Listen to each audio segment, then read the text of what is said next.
এই নির্বাচনে ডোনাল্ড ট্রাম্পই জয়লাভ করবেন এবং ডোনাল্ড ট্রাম্প জয়লাভ করলেও তাকে ক্ষমতা পাওয়ার জন্য 2 মাস ওয়েট করতে হবে। কিন্তু প্রশ্ন হচ্ছে যে আমাদের সবার অপ্রিয় আপা হাসিনা তিনি কি এখন চট করে ঢুকে পড়তে চাইবেন, যেহেতু তার পছন্দের ডোনাল্ড ট্রাম্প জিতে গিয়েছেন? এই ডোনাল্ড ট্রাম্প আমেরিকার প্রেসিডেন্ট হওয়া মানে আসলে কি হতে যাচ্ছে? দেখুন,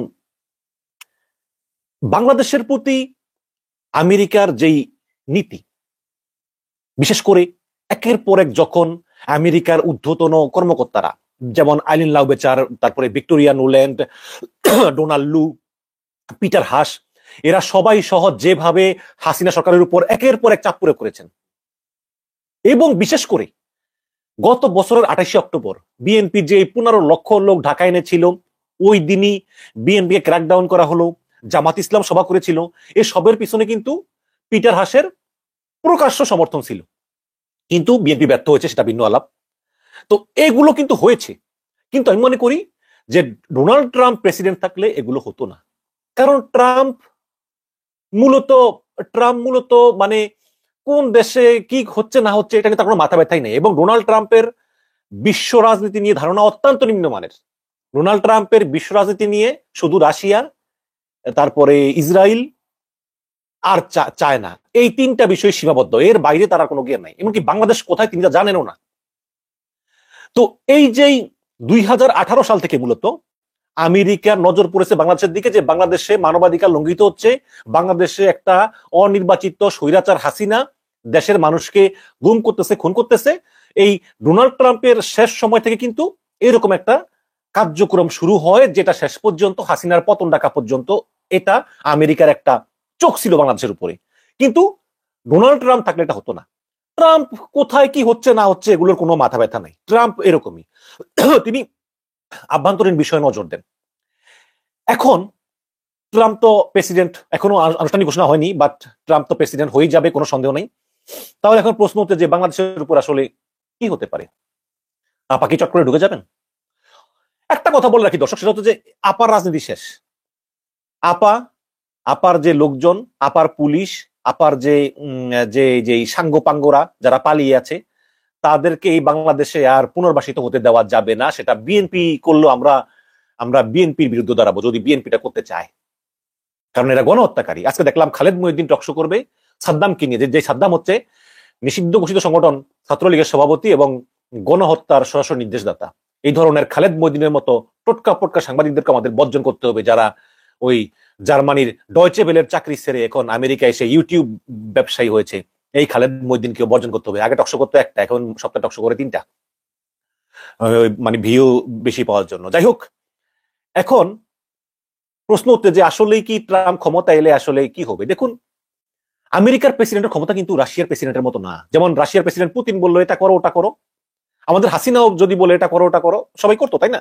স্বৈরাচাররা এরকমই করে। বাট আমেরিকাতে 3টা গুরুত্বপূর্ণ প্রতিষ্ঠান, একটা হচ্ছে প্রেসিডেন্ট, হোয়াইট হাউস, দ্বিতীয়টা হচ্ছে মার্কিন সুপ্রিম কোর্ট, তৃতীয়টা হচ্ছে কংগ্রেস। তো যে কোনো বিগ ডিসিশন নিতে হলে এই 3টা একমত হতে হয়। যদি কোনো ডিসিশন প্রেসিডেন্ট নিলে কংগ্রেস ভেটো দেয় বা সুপ্রিম কোর্ট ভেটো দেয়, তাহলে সেটা আর বাস্তবায়ন হয় না। এবং আমেরিকাতে কিন্তু পার্লামেন্ট 2 কক্ষ বিশিষ্ট, house of senate, house of representative. House of রিপ্রেজেন্টেটিভের সম্ভবত 670-75, আমার ঠিক সংখ্যাটা খেয়াল নাই, বাট 600-র উপরে মানে এদেরকে বলা হয় কংগ্রেসম্যান আর কি বলে, এরা নির্বাচিত হন। বাট এটা হচ্ছে নিম্ন কক্ষ। সবচেয়ে শক্তিশালী হচ্ছে উচ্চ কক্ষ, হাউস অফ সিনেট। এই হাউস অফ সিনেটে আবার 100 জন সিনেটর থাকেন, 100 জন। আমেরিকার যদিও অনেকে মনে করতে পারেন যে 50টা রাজ্যে 100 জন সিনেটর, তার মানে একটা রাজ্যে 2 জন করে, এরকম না। অনেক রাজ্যে 3 জন করে আছে, আবার অনেক রাজ্যে 1 জন করে আছে, এরকম হয় রাজ্যের গুরুত্ব বেদে। তো এই 100 জন সিনেটর তারা কিন্তু খুবই প্রভাবশালী। এবং হাসিনা যখন ক্ষমতায় ছিল তখন কিন্তু আমেরিকার বিভিন্ন সিনেটররা হাসিনার বিরুদ্ধে অনেক প্রতিবাদ করেছে, এবং এই সিনেটররা কিন্তু ট্রাম্পের দলেরও ছিল, রিপাবলিকানও ছিল, ডেমোক্রেটও ছিল। সুতরাং হাসিনার যে কোনোটা কিছু হবে তা না, কারণ হাসিনার আমলে কিন্তু রিপাবলিকান পার্টি থেকে কিন্তু হাসিনার বিরুদ্ধে অনেক স্টেটমেন্ট দেওয়া হয়েছে। তো যাই হোক, এই সিনেটে আবার 100টা আসন আছে, যেটা বললাম। তো এই 100টা আসনের ভিতরে আমাদের বাংলাদেশে যেমন 5 বছর পর পর পুরো সংসদ বিলুপ্ত হয়ে যায়, আবার নতুন করে 300 জন এমপি হয়। ওইখানে এরকম না, ওইখানে 100 জন সিনেটরের ভিতরে এই 100 জন সিনেটরের মেয়াদ 6 বছর।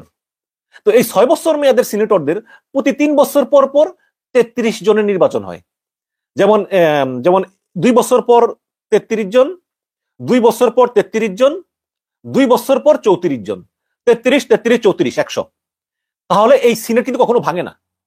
এই সিনেটে 2 বছর পর পর 33 জনের নির্বাচন হয়। এই আর বাকি আছে সুপ্রিম কোর্ট। সুপ্রিম কোর্ট শক্তিশালী, সুপ্রিম কোর্ট যদি ভেটো দেয় কোনো প্রেসিডেন্টের কোনো বিলে, ওটা আর পাস হয় না। কাজেই আমি মনে করি যে ট্রাম্প প্রশাসন বাংলাদেশের যে ইউনূস সরকার আছে তার পক্ষেও কোনো ব্যবস্থা নিবে না, তার বিপক্ষেও কোনো ব্যবস্থা নিবে না, তারা বাংলাদেশকে পুরোপুরি ইগনোর করবে। কিন্তু সমস্যাটা হচ্ছে কোন জায়গায় দেখেন, হাসিনা পালিয়ে যাওয়ার পরে এই নরেন্দ্র মোদী সরকার তারা কিন্তু অনবরত এই বাংলাদেশের উপর ষড়যন্ত্র করেই যাচ্ছে।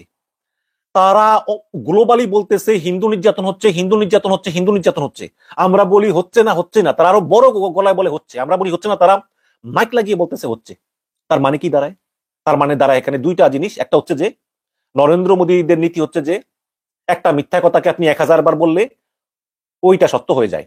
সুতরাং বাংলাদেশে যে হিন্দু নির্যাতন হচ্ছে এটা আমরা 1000 বার বলবো, 1 লক্ষ বার বলবো। আর দ্বিতীয়ত হচ্ছে এই ষড়যন্ত্র করে বাংলাদেশের ভিতরে একটা অস্থিরতা তৈরি করতে হবে, এবং এই অস্থিরতা ইউনূস সরকার যে কদিন মতো আছে এই কদিন মতো চলবে। পরে যদি বিএনপি যখন ক্ষমতায় আসে তাহলে বিএনপি জামাতের অ্যাটিটিউডের উপর নির্ভর করবে যে এই এই কনস্পারেসি চলবে কিনা। তার প্রমাণ আমরা দেখলাম গতকালকে রাতে। গতকালকে রাতে কি হলো? গতকালকে রাতে অনেক ওসমান মোল্লা পোস্ট দিল আপনার ওই ইস্কনের বিরুদ্ধে। আরে বাবা, ইস্কন তো হিন্দু না। যেমন আমি যদি বলি যে ভাই হেফাজতে ইসলাম একটা বাজে সংগঠন, তাহলে কি আমি কি ইসলামের উপর কথা বললাম? না, ইসলাম আর হেফাজত ইসলাম এক না। ইসলাম হচ্ছে ধর্ম, হেফাজত ইসলাম হচ্ছে একটা সংগঠন যারা ধর্ম প্রচার করে। তো আমি যদি বলি যে হেফাজত ইসলাম খারাপ, তার মানে তো এটা না যে আমি ইসলামের বিরুদ্ধে বলছি, তাই না? এটা হেফাজত ইসলাম। ঠিক তেমনি কেউ কেউ যদি বলে যে ইস্কন খারাপ, তার মানে কি এই হিন্দু ধর্ম খারাপ? কিন্তু এইটাকে ইয়ে করে কালকে যে ধরনের ঘটনা ঘটলো, তারপরে সেনাবাহিনীর উপরে হামলা, পুলিশের উপরে হামলা, অ্যাসিড নিক্ষেপ, দেখুন আমি মানে দেখলাম যে হাসিনা পালিয়ে যাওয়ার পর থেকে হাসিনার লোকেরা যেভাবে ফেসবুকে টাকা ঢালতেছে, ফেসবুকে পেজ বুস্ট করতেছে, ফেসবুকে পোস্ট বুস্ট করতেছে। আপনি যদি আমি বলি, আমি কিন্তু ফেসবুক ইউটিউবের অ্যালগোরিদম নিয়ে নাড়াচাড়া করি। অ্যালগোরিদম হচ্ছে কি, মনে করেন যে এটা সোজা হিসাব যে আপনার এটা পোস্ট যে দিলেন, এই পোস্টার আসলে রিচ কেমন হবে, ভিউ কেমন হবে, এটা ইউটিউব এবং ফেসবুকের একই নিয়ম, 2%। যেমন আপনার যদি 100 জন অ্যাক্টিভ ফলোয়ার থাকে, আপনার পোস্ট দিলে 2 জন লাইক করবে, বাকি লাইক করবে না, বা কার্যক্রমে দু একটা এদিক ওদিক হতে পারে। কিন্তু আপনি দেখবেন যে ইদানিং দেখবেন ফেসবুকে শেখ হাসিনা ছবি দিয়ে বলবে তোমরা কে কে শেখ হাসিনাকে মিস করো। আপনি ওই পেজে ঢুকবেন, দেখবেন ওই পেজের ফলোয়ার মাত্র মনে করেন 1000, কিন্তু ওই লাইক করছে মনে করেন 50,000। কিভাবে সম্ভব? টাকা দিয়ে বুস্ট করে।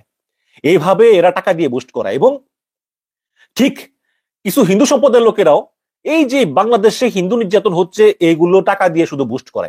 এটা ভারত থেকে হচ্ছে, এটা বাংলাদেশ থেকে হচ্ছে, এবং এদের বিশেষ করে সাধারণত এদের কমেন্ট অপশন বন্ধ থাকে, বা এরা কিছু পার্টিকুলার লোককে কমেন্ট করতে দেয় যারা ওদের পক্ষে কমেন্ট করে। আপনি কমেন্ট করে বলবেন যে ভাই হিন্দু নির্যাতন তো ভুয়া, এটা হয়নি, আপনি কমেন্ট করতে পারবেন না। এভাবে করে একটা গভীর ষড়যন্ত্র চলতেছে, একটা গভীর ষড়যন্ত্র। এবং এই ষড়যন্ত্রে আসলে আমরা একা।